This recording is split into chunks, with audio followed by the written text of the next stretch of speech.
Hey guys, welcome to my channel. In this video, we're going to dive into the world of pre-sale condos and why the days of flipping them quickly for a profit may be over, at least in the Vancouver market. If you're considering buying a pre-sale condo or you're just interested in real estate in Vancouver, this video is for you. We'll break down what pre-sales are, what does a flipping process look like, and stick to the end for some tips on how to avoid costly mistakes while purchasing pre-sale condos in Vancouver. If it's your first time here, my name is Paris. I'm a real estate agent in the greater Vancouver area, and on this channel, we're going to talk about all things Vancouver real estate. So if that's a topic that interests you, don't forget to press the subscribe button below. Now, without further ado, let's jump right in. So first off, what are pre-sales?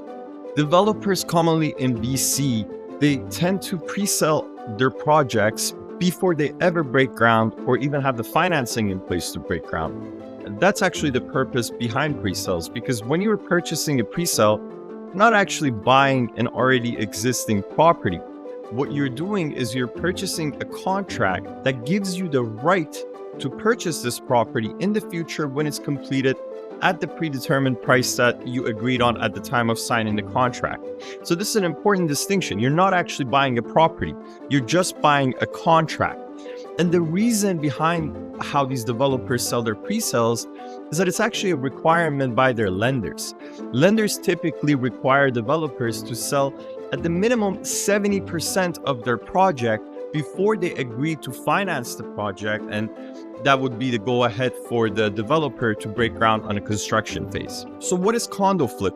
Or in other words, what are assignment of contracts? It's actually a legal clause and it applies to really any sort of contract, but in the context of real estate for pre-sales is when you get into a contract which essentially says, hey, in the future, when this property is ready, I agree to buy it at this predetermined price, and you transfer all the rights, obligations, and responsibilities of your contract to a third party. The person selling the assignment or flipping the condo is known as the assigner, and the person who is purchasing this condo is known as the assignee. Now, why do I say condo flipping is dead in Vancouver? There are multiple reasons for it, and we're going to get into it in this video today. Number one is government regulations and taxes. Number two is decreasing sales and increasing inventory.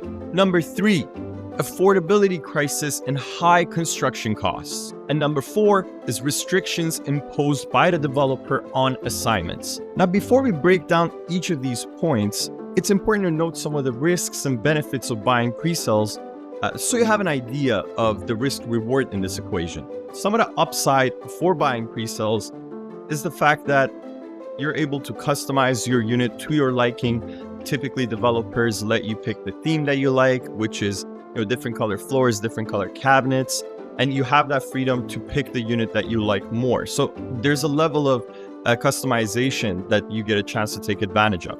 Number two is, since you're getting a brand new unit, you actually get the 2, 5, 10 new home warranty, which can protect you against issues in terms of foundation, builder issues, building envelope up to 10 years. So there are many different benefits that you're getting with that 2, 5, 10 warranty. That becomes a benefit for pre-sales. Number three, and one of the main reasons that so many people buy these pre-sales, and it's the fact that you do not need to get a mortgage approval until the time of completion. And this is ideal for many people, especially people that are in Canada, in Vancouver, waiting to receive their permanent residence, or they are on a specialized work permit, which essentially allows them to get into these pre-sale contracts if it is guaranteed that they're going to be a resident at a time of completion. So this is ideal for many people. And last but not least, it's market fluctuations. If the market goes up, you actually end up making money on these pre-sales.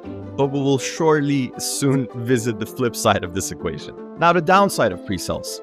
There's no set timeline for completion. Really, the developers get lots of discretion to when to complete the project. There's usually an outside date clause in the contract that essentially says if the developer doesn't complete the project by that set outside date, then they have to pay you back your deposit, which really, it's not very ideal for buyers that were hoping to, make money on their investment. And now their money's tied up for 3, 4, 5 years. And at the very end of it, they just get their money back. Number two is limited visibility to the final product. When you're buying these pre-sales, you're not actually buying a product that already exists. you're just buying a contract, and the marketing material that some of these sales companies use, it doesn't always come to fruition exactly like you see in the show home. So what you're seeing in the show home, it is the ambition of the developer to build it to those specs, but oftentimes, depending on market conditions and many other factors, they don't actually end up looking exactly like the product you saw in the show home. So this is something to consider as well. Number three, it's rising costs of completion. So in the past few years, we've seen some new taxes introduced, the flipping tax that came in, GST is applied to brand new units, and those costs are rising every day. And I would count that as one of the downsides of pre-sales, especially because it can be pretty unpredictable. Number four, the contract for pre-sale purchases, since it's not actually a standard contract of purchase and sale for a resale property, it's actually drafted by the developer's lawyers. And you best believe these contracts actually favor the developers in a lot of the terms. And considering they're selling, 200, 300 units at a time, there isn't too much room for you to nitpick their contracts. They call it a standard contract, and they sell their whole project using that same contract. And these contracts are favored towards the developers. So it is really important for you or your realtor to read these contracts in detail to at least know what you're getting yourself into. And if the terms are super skewed towards the developer, walk away from the project. Number four, which was also upside for pre-sales, is again, market fluctuation. Because if you're buying a property, hoping the market goes well, and it doesn't, then you're left holding that loss. And the developer is still going to hold you to that commitment of buying that property for the price you guys agreed on, whether the market is up or down. And in case that if it goes down, then really you're taking that loss. Now, I'll give you a real example of the upside of buying pre-sales. And this was for one of my clients that we purchased back in June of 2021. We bought them a 2-bedroom, 2-bathroom condo for $460,000. They put 10% deposit down, $46K.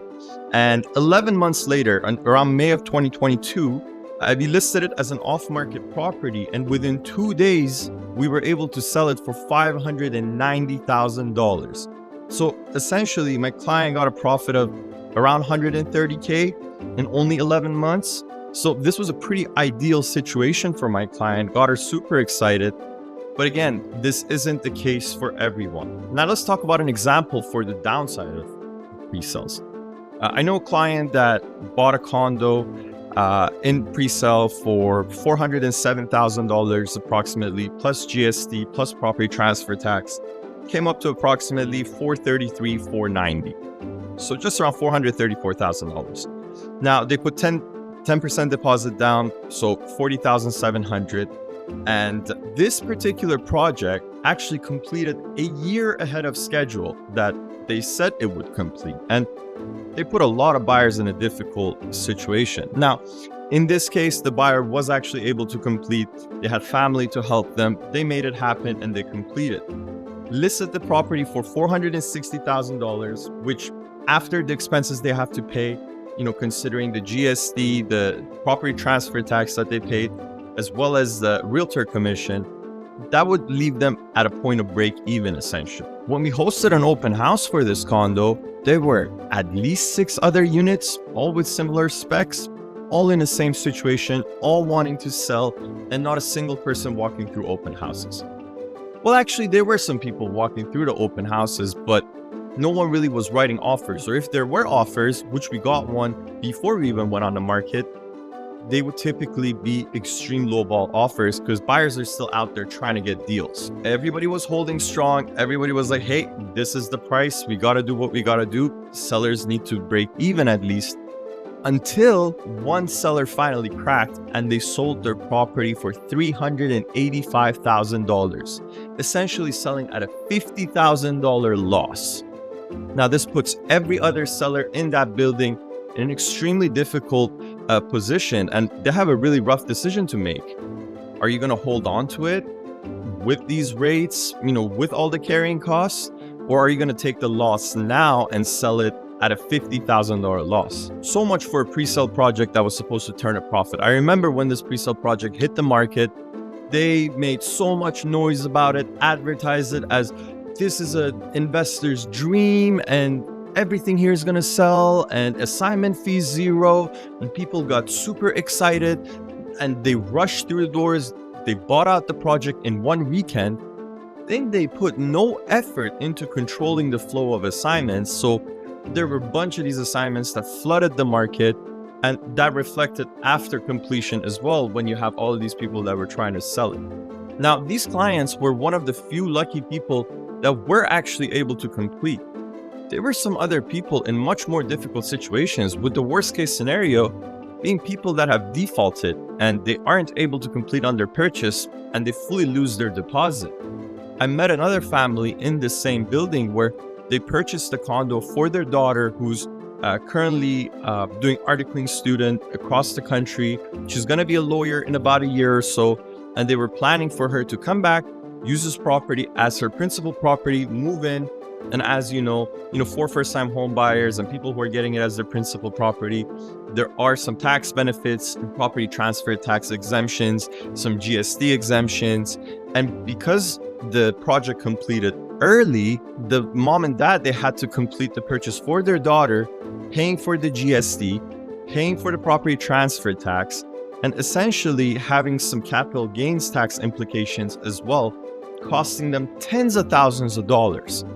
Now, the developer really didn't lose much sleep over this. A week after their completion, they announced their first ever high-rise project. So you decide whose interest they were acting.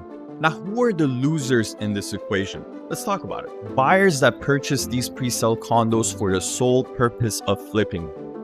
It's noteworthy to say a lot of people have this misconception that in Vancouver, these landlords, they own 20, 30, 40 units and they're these super rich people. But really, according to Statistics Canada, this is for 2020 data, majority of the owners in Vancouver for those rental properties are middle-aged couples between 45 to 64, and oftentimes they're buying these condos with hopes of having some sort of retirement plan in place. And this isn't necessarily super rich landlords trying to get rich off of 20, 30 units. The other losers of this equation are developers, especially the inexperienced developers, the over-leveraged developers. And that's what we're experiencing in Vancouver. You're seeing certain developers that are insolvent. We recently heard about a huge project in Surrey that is now under receivership, and they owe over $300 million. So huge numbers there, and we'll get more into that and why it's important for you guys to really do your research on the developer that you're doing business with. Now, these developers have quite a bit of strategies that deploy to essentially adapt to the market conditions, right? When the market is heated and prices are rising, we typically tend to see 3, 4, 5% assignment fees, very steep fees, simply because the developers also want part of the action. If the unit's going to sell for more, they want part of the profit. And at the same time, they don't really offer too many incentives because the unit itself is attractive enough and their offering is attractive enough, knowing the market is going up. So they don't typically offer too many incentives when the market is heated. Now, typically when the market cools down and prices are going down, well, the developer starts offering pretty attractive incentives. And we've seen some developers, specifically in the luxury market in Vancouver, offering up to $500K incentive back to buyers just so they would purchase these properties. And you see assignment fees of $0. Although in a down market, the 0% assignment fee really is not an incentive because nobody's going to buy those assignments.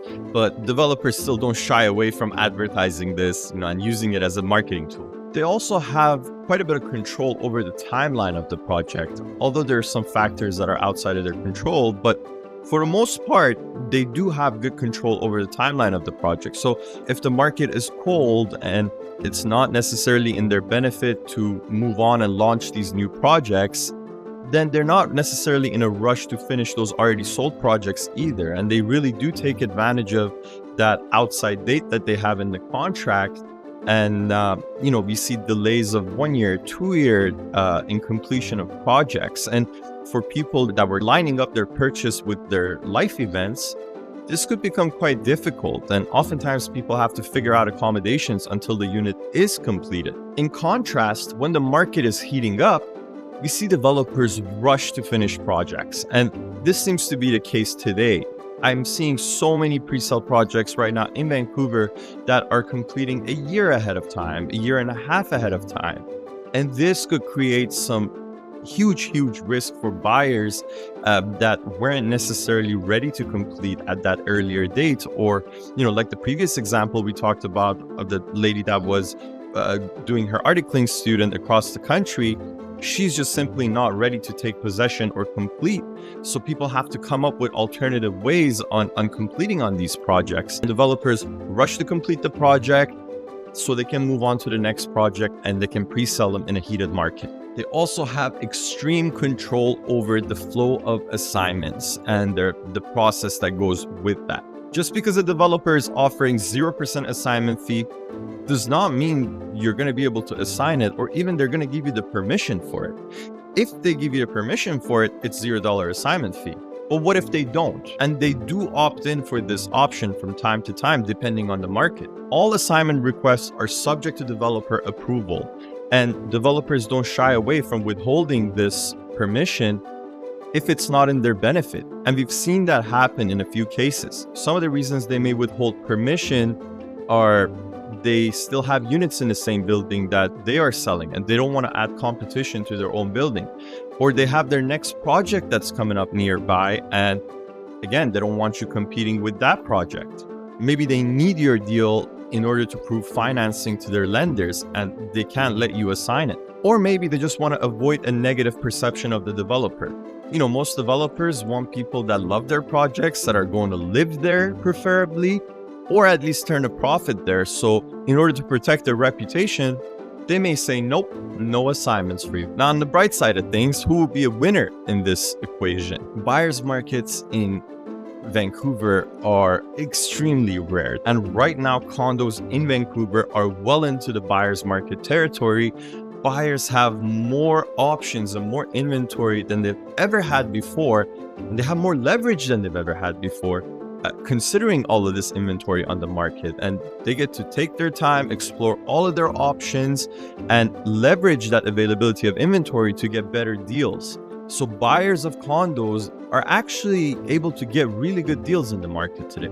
This is already existing condos, by the way. Also, upsizer have a great opportunity in the market right now. People who own condos, who own townhomes, and they are looking to upsize to that next level of home, whether that's detached or condos going to townhomes.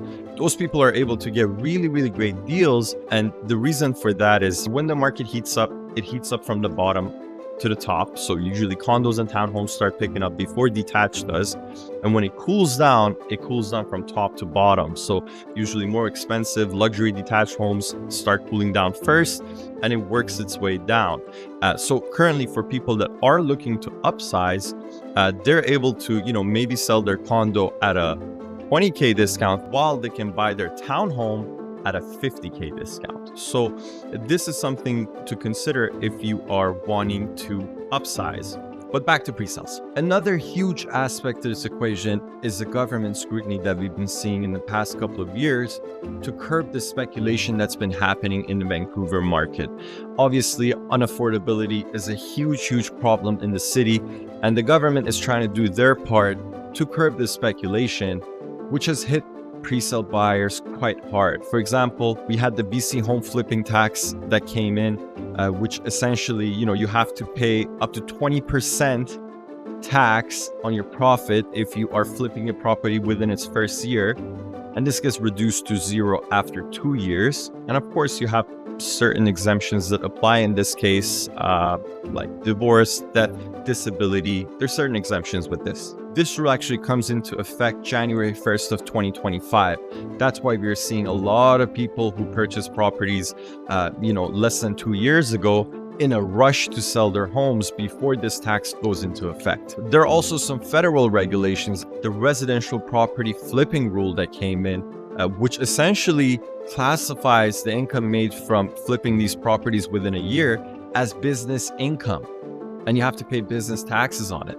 This is in contrast that Previously, it was counted as, capital gains, and 50% of it was taxed as business income. Now, all of it is taxed as business income, which again eats more into the profit of these people that were hoping to flip the properties and making it less attractive. Now, there are still many cases that it still makes sense to buy pre-sales, but we just got to be a lot more cautious. So here are 5 tips to avoid losses on the purchase of your pre-sale. Number 1, research the developer. I cannot stress this enough. Look into the developer, do your due diligence, look at their track record, look at the previous projects that they've had come on the market.